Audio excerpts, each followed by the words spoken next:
আগামী জাতীয় সংসদ নির্বাচনে কাকে ভোট দেবেন, কোন দল হবে সরকার প্রধান, কোন দল হবে আগামী জাতীয় সংসদ নির্বাচনে বিরোধী দল, এই নিয়ে চায়ের টং থেকে শুরু করে সবখানে চলছে আলোচনা।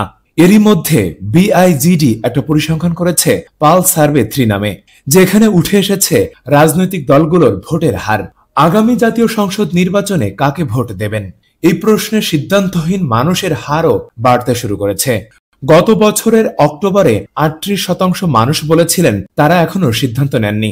৮ মাস পরে এসে এখন ৪৮.৫০% মানুষ বলছে কাকে ভোট দেবেন সে বিষয়ে এখনো সিদ্ধান্ত নেননি। কাকে ভোট দেবেন তা বলতে চান না ১৪.৪০% মানুষ। অন্যদিকে ভোট দেবেন না বলছেন ১.৭০% মানুষ। এই পরিসংখ্যানে ১২ বিএনপি, ১০.৪০% জামায়াতে ইসলামী এবং ২.৮০% মানুষ জাতীয় নাগরিক পার্টির কথা বলছেন। ৮ মাস আগে অক্টোবরে এই প্রশ্ন করা হলে ১৬.৩০% মানুষ বিএনপি, ১১.৩০% জামায়াত এবং ২ মানুষ এনসিপিতে ভোট দেওয়ার কথা জানিয়েছিলেন।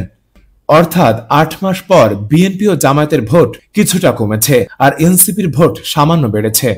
এর বাইরে জাতীয় পার্টির ভোট ০.৭০% থেকে ০.৩০%তে এসেছে।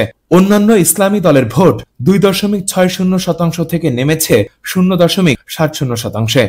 অবশ্য আপনার নির্বাচনী এলাকায় কোন দলের প্রার্থী জিতবে বলে মনে হয়, এমন প্রশ্নে ৩৮% মানুষ বিএনপির কথা বলছেন।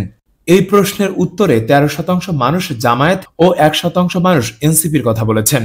এই জরিপের জন্য গ্রাম ও শহরের নানা শ্রেণী পেশার ৫,৪৮৯ জন মানুষের মতামত নেওয়া হয়েছে। তাদের মধ্যে ৫৩% পুরুষ, ৪৭% নারী, ৭৩% গ্রামের ও ২৭% শহরের।